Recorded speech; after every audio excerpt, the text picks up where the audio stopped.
Hi everyone, welcome back. I hope you've had a great Christmas if you celebrate. I've got all the candy cane dress done apart from this big bow on the shoulder now. So this was inspired by the picture in my inspiration board of that big bow that was made from the wired ribbon. But because I want to use the same satin as I've used for the stripes, I've got to find a different way to sort of create that look. So what I'm thinking is I've got this roll of horsehair braid.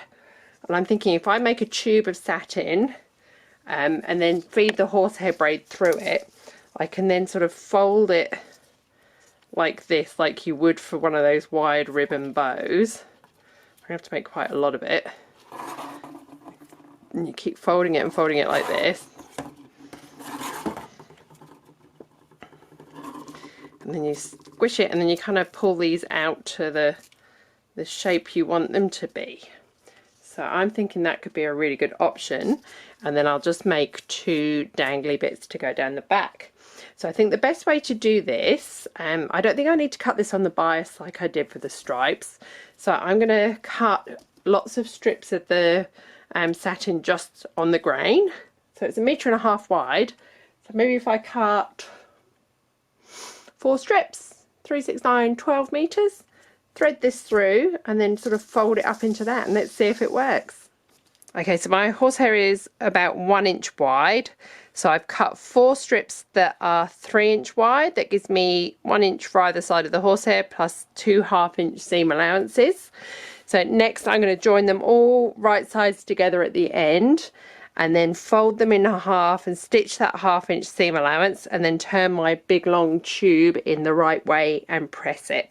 I'm going to leave both ends open at this stage, so it'll just be a big long tube. Okay, so I've got my long tube made. So I haven't actually pressed it, and I thought I'd just put the horsehair braid in the end and see how it goes. And it actually sits really nicely without pressing. I think it might be better like this because it keeps that nice curve at the edge here instead of pressing it really flat.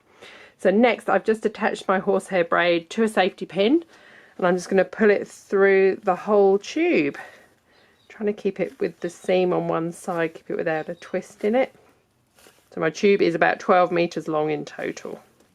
Oh, that's frayed at the end. Damn it. All right, take 2.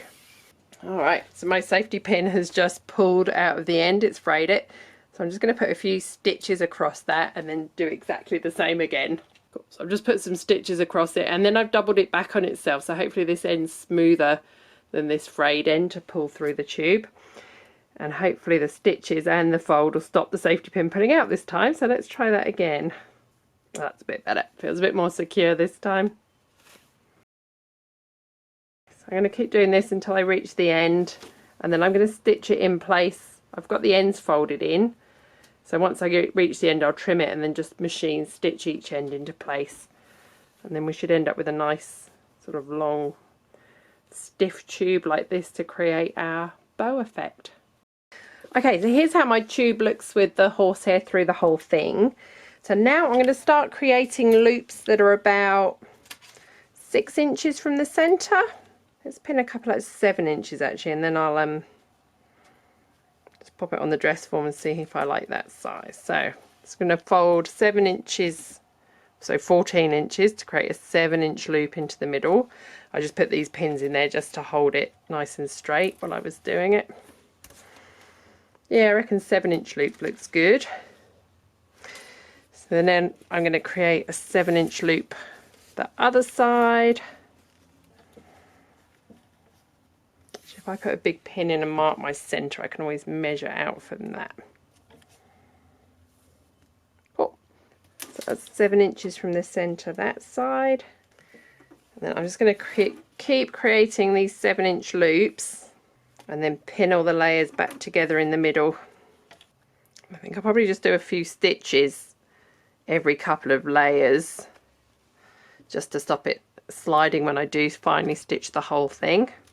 So you can see once I create loads of layers, we're going to create that big sort of bow effect there. So I'm going to keep creating my loops by coming back on myself and then stitching into the middle. So I'm going to keep creating my loops and then stitching them in the middle until I've used up the whole of my 12 meter length. Okay, that got a bit too thick to put through my machine pretty quickly. So I've just left all the pins in. I can take my centre pin out now. So what I've done next is I've got a double layer of thread here. I've tied a knot in the end. I'm just going to secure it on the bottom here. I'm going to wrap this around and around the centre to hold all the layers together. So obviously those real bows that are made from the wired ribbon have loads more folds on them, but you just couldn't do that many in fabric because it's just going to get too thick. So hopefully this will hold it. I'm just going to tie a knot in the top now. I've never done this before. This is purely experimental. Take all those pins out. And then I'm just going to curl, because I've got my end here. I might just curl that around like that and stitch it in place. If I'd had more time, I would have worked out the length of these and done it a bit more mathematically, but I'm really pushed for time tonight, so kind of winging it and hoping for the best, really. Now, with those wired bows, what they do is they kind of pull them out to make the loops go where they want them. I'm wondering if we can do that with this.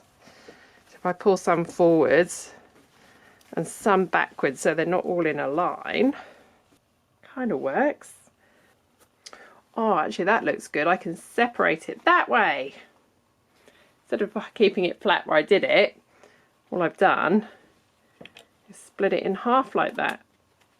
And that's already given me the better bow shape. That's how I'm going to do it. That's working. Yeah, that's going to make a great bow. It looks like a sort of Christmas wrapping bow, doesn't it?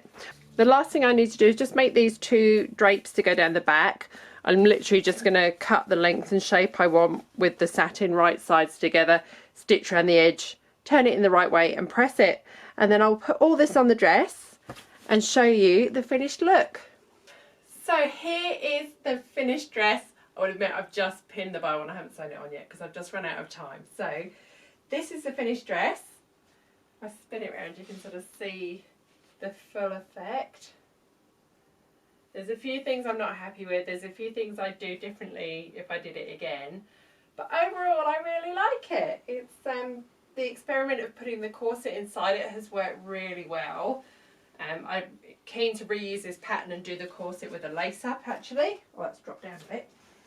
What I would have done differently, I've used a red thread to sew the bias on and you can see it a little bit. I should have used a clear thread for that. I ended up adding just too much into all the go days. It's a little bit fuller than I think would suit the spiral. I think we've lost the spiral shape in places a little bit. So I think I needed a sort of compromise between the toile that was really tight over the petticoat and then this. I've just added a little bit too much, but it still looks really pretty.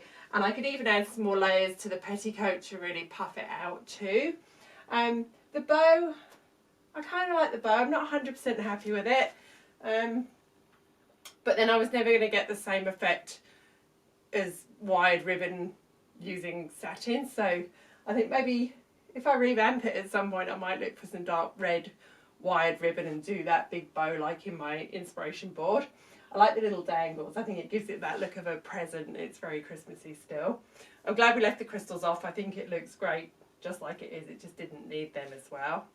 At the back, hand sewing the bias next to the zip, trying to fold and turn the bias and get it to line up, and to have something on the bias going diagonally and trying to get it straight just didn't work. It looks really messy. I'm really not happy with this part.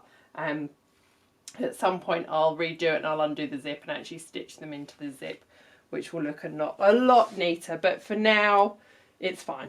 So that is it for my candy cane dress. That is it for Vlogmas, which has gone on a bit longer than I thought it would.